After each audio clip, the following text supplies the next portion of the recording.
Extreme Monsters, Book 3. Meet Mr. Hydeous. Chapter 2. Introducing Gerald. "This is my nephew, Gerald," said Doc. Gerald made a feeble attempt at a wave. He didn't smile or say anything. In fact, he looked like he didn't care whether the monsters were in the room or not. Steiner noticed the way Gerald was acting and frowned. Maybe the boy was just trying to be cool. On the surface, Gerald looked a little like his uncle. He was a human kid about their age, pink-skinned, slender, with round glasses like Doc's. But Gerald's hair was blonde and shaggy, nothing like Doc's wiry gray bush. And of course, Gerald didn't have Doc's drooping mustache.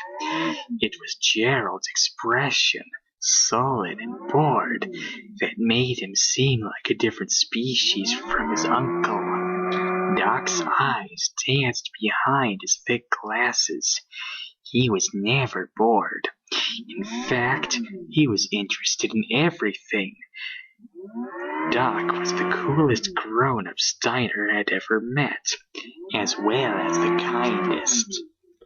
"Gerald will be staying with Steiner and me while his parents are at a conference in Europe," Doc said.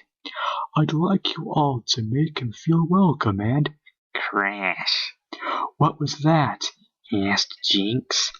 Doc glanced anxiously toward the door that led to his basement laboratory. "My, latest experiment appears to have entered a difficult phase," he muttered. "Can we help?" Steiner asked. No, just go outside. You're not used to ice, and you need the practice," Doc told them. "And take Gerald with you. Whatever happens, stay out of the lab." Without another word, Doc rushed for the basement door. They could hear him clomping rapidly downstairs. "Hey, Gerald, grab your blades and come on out," said Steiner with a smile. "The practice salami your uncle built is amazing." For an instant, Steiner thought Gerald looked almost panicked. He glanced at Wulf to see if he had noticed, but when he looked back, Doc's nephew seemed indifferent. Gerald shrugged. "Why bother? I've done winter extreme sports the real way, on ice and snow," he said. "I've done them all. I was so good I got bored and quit." "Wow," said Mumford. Behind his bandages, his eyes grew large. "I can't imagine ever being that good at every winter sport. It's hard enough for me to get good at ice climbing." Steiner glanced at Wulf, then at Jinx and Val. He didn't believe Gerald was that expert, and he could see the older teammates didn't believe it either. But Gerald was Doc's nephew, and Steiner felt like it was his duty to get along with him.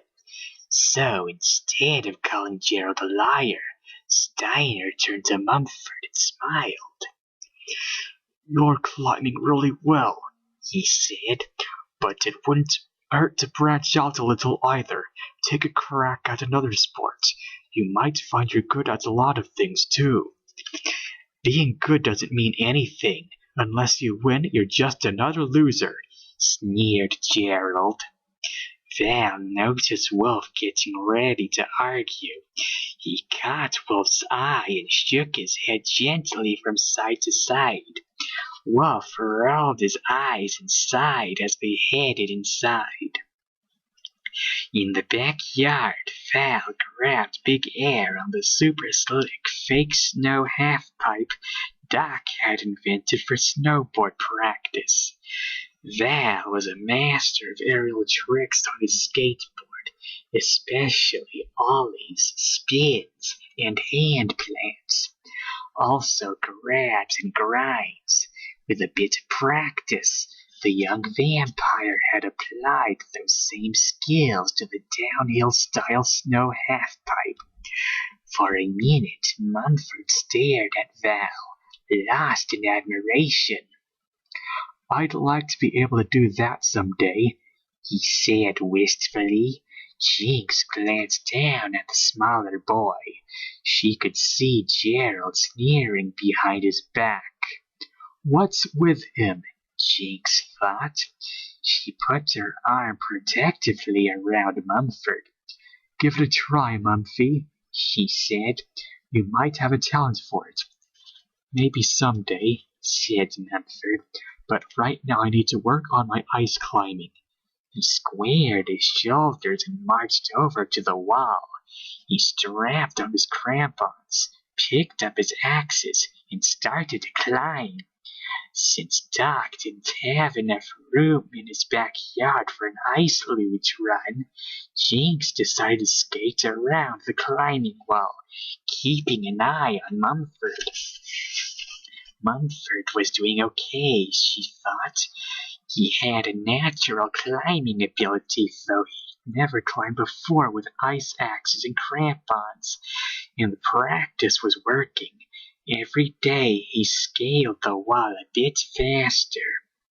Good job, Mum, Jinx called up to him. If he keeps getting better, she thought, the little guy might do okay. Wulf raced Steiner down the slalom, eyes flying in all directions as they took the sharp turns.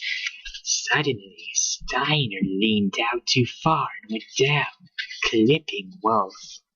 The young werewolf reacted quickly. He leaped over Steiner's spinning body, landed on his feet, and made it to the bottom of the slalom. Wulf crouched and pointed his toes toward one another to pull off a slick snowplow at the base of the run next to Gerald. He looked back at Steiner, who was up on his feet skating toward the finish line. Doc's right, dude, he said. Winter sports aren't usually our thing, so we've got to practice harder than ever. We can't let Team Pendant win this one. Winter sports aren't Team Pendant's usual thing either, Steiner said back with a grin. Which is just as well. You're gonna have to take this event, Wulf. On skates, I'm not in your league. And neither are the guys on Team Pendant, added Jinx as she skated over. Can you picture Clem and Cletus on ice? They all laughed. Clem and Cletus, warty green teenage brothers, were their rival Team Pendant's main stars. The green team's favorite hangout was a warm, wet swamp. They would not like the frigid snow and ice. Val popped his board off his half-pipe and walked over to join them. You guys know how Damon Christopher operates, he said. That creep will fire his regular team and hire winter sports pros to become this season's stars. Gerald, still lounging, scowled at Val. Damon Christopher is a business genius. If my uncle were still working for Damon, he'd be living in a mansion, not this run-down junky shack. He'd be designing equipment for the best sports products manufacturer in history and working with real winners.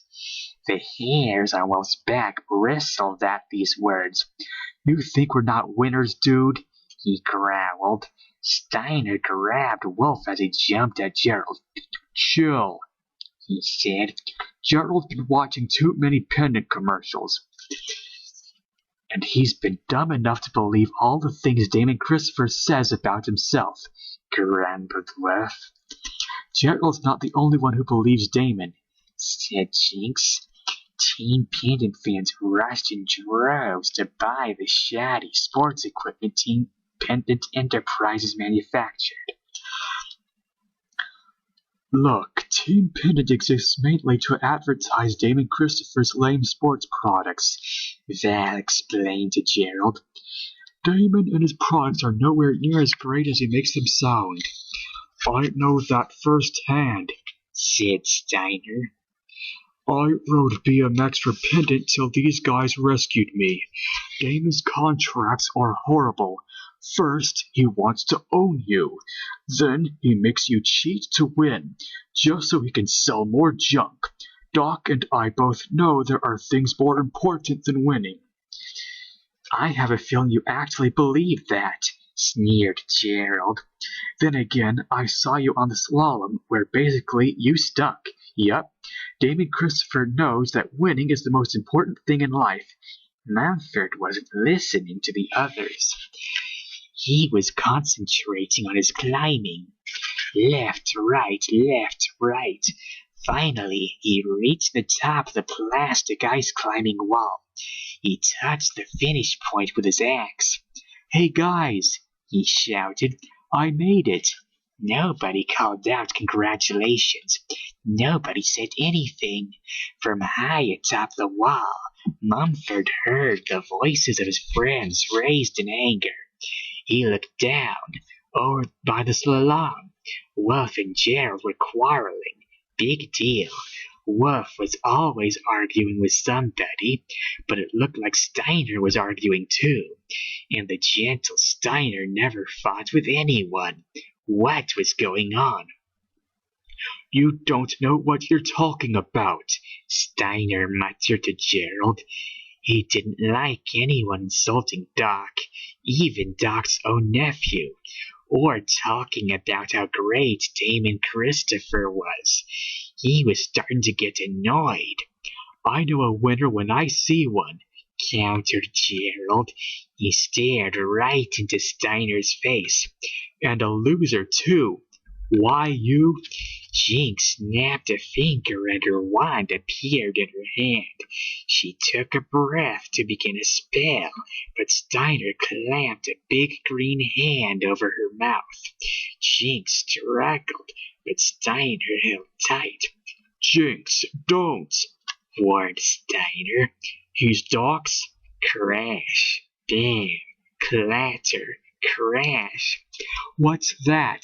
Jinx asked, whirling to face the house. I don't know, Val said, but it's coming from Doc's laboratory. Val pulled off his power-dampening wristband as he dashed, then flew towards the lab. Jinx, Steiner, and Wulf ripped off their skates and sprinted after him, shoving their neutralizer wristbands in their pockets. Gerald followed along behind the group. Hey guys, Mumford yelled from the top of the wall. Where are you going? Wait for me!